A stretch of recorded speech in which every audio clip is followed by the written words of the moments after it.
Hello ವೀಕ್ಷಕರೇ, welcome to my YouTube channel. ಇವತ್ತು ನಾನು ಈಸಿ ಆಗಿರೋಂಥ ಮಯೋನೀಸ್ ರೆಸಿಪಿನ ಹೇಳ್ಕೊಡ್ತಾ ಇದ್ದೀನಿ. ಇದಕ್ಕೆ ಮೇನ್ ಪದಾರ್ಥ ಬಂದುಬಿಟ್ಟು ಗೋಡಂಬಿ. ನಾನಿಲ್ಲಿ 20ರಿಂದ 25 ಗೋಡಂಬಿನ 10 ನಿಮಿಷಗಳ ಕಾಲ ನೆನೆಸ್ಕೊಂಡು ತೊಗೊಂಡಿದ್ದೆ. ನೀವು ಅರ್ಜೆಂಟಾಗಿ ಮಾಡ್ತಾ ಇದ್ದೀರಾ ಅನ್ನೋದಾದರೆ 2 ನಿಮಿಷ ಕಾಲ ಗೋಡಂಬಿನ ಬಿಸಿನೀರಲ್ಲಿ ನೆನೆ ಹಾಕಿ ತೊಗೊಬೋದು. ಈಗ ಈ ಗೋಡಂಬಿನ ಮಿಕ್ಸಿ ಜಾರ್ಗೆ ಹಾಕ್ಕೊಳ್ಳೋಣ. ಇದರಲ್ಲಿ ನಾವು ಯಾವುದೇ ರೀತಿಯಾದಂಥ ಎಣ್ಣೆ ಅಥವಾ ಮೊಟ್ಟೆನ ಯೂಸ್ ಮಾಡ್ತಿಲ್ಲ. ಇದು ವೆಜಿಟೇರಿಯನ್ ಅಂತಲೇ ಹೇಳ್ಬೋದು ನಾವು. ನಂತರ 5-6 ಬೆಳ್ಳುಳ್ಳಿ ಹೆಸರುಗಳನ್ನ ತೊಗೊಳ್ಳೋಣ. ಅದನ್ನು ಕೂಡ ಮಿಕ್ಸಿ ಜಾರ್ಗೆ ಹಾಕ್ಕೊಳ್ಳೋಣ. ಸಿಪ್ಪೆ ತೆಗೆದಿರಬೇಕು ಬೆಳ್ಳುಳ್ಳಿದು.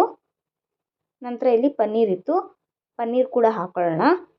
ಮೀಡಿಯಮ್ ಸೈಜ್ 3-4 ಕ್ಯೂಬ್ಸ್ ಹಾಕೋತಾ ಇದ್ದೀನಿ. ನಿಮ್ಮ ಹತ್ರ ಪನ್ನೀರ್ ಇಲ್ಲ ಅಂದರೆ ನೀವು ಸ್ಕಿಪ್ ಕೂಡ ಮಾಡ್ಬೋದು, ಇದೇನು ಕಂಪಲ್ಸರಿ ಅಂತ ಏನಿಲ್ಲ. ಇಲ್ಲಿ ನೀವು ನೋಡ್ತಿರ್ಬೋದು. ನಂತರ ಚೀಸ್ ಕೂಡ ಇತ್ತು, ಚೀಸ್ ಕೂಡ ಹಾಕೋತಾ ಇದ್ದೀನಿ 3-4 ಕ್ಯೂಬ್ ಸಣ್ಣ ಸಣ್ಣದು. ಇದ್ರ ಫ್ಲೇವರ್ ಮಕ್ಕಳಿಗೆ ತುಂಬ ಇಷ್ಟ ಆಗುತ್ತೆ, ಚೀಸಿ ಆಗಿದ್ರೆ ಅಲ್ವಾ. ಸೊ ಹಾಕೋತಾ ಇದ್ದೀನಿ. ನಿಮ್ಮ ಹತ್ರ ಇಲ್ಲಾಂದರೆ ಸ್ಕಿಪ್ ಮಾಡಬಹುದು.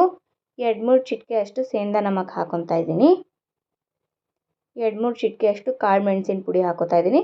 ನೀವು ಮೆಣಸು ಕಾಳಿದ್ರೆ ಅದನ್ನು ಕೂಡ ಹಾಕೊಬೋದು. ವೈಟ್ ಪೆಪ್ಪರ್ ಕಾಳಿದ್ರೆ ಅದನ್ನು ಕೂಡ ನೀವು ಹಾಕೋಬಹುದು. ರುಚಿಗೆ ತಕ್ಕಷ್ಟು ಉಪ್ಪನ್ನ ಹಾಕೊತಾ ಇದ್ದೀನಿ. ತುಂಬ ಜಾಸ್ತಿ ಉಪ್ಪು ಹಾಕ್ಕೊಳ್ಳೋಕೆ ಹೋಗಬೇಡಿ, ಮೀಡಿಯಮಾಗಿ ಹಾಕ್ಕೊಳ್ಳಿ. ಈಗ ಇದಕ್ಕೆ ಸ್ವಲ್ಪ ನೀರು ಸೇರಿಸ್ಕೊಂಡು ರುಬ್ಕೊಳ್ಳೋಣ ಬನ್ನಿ.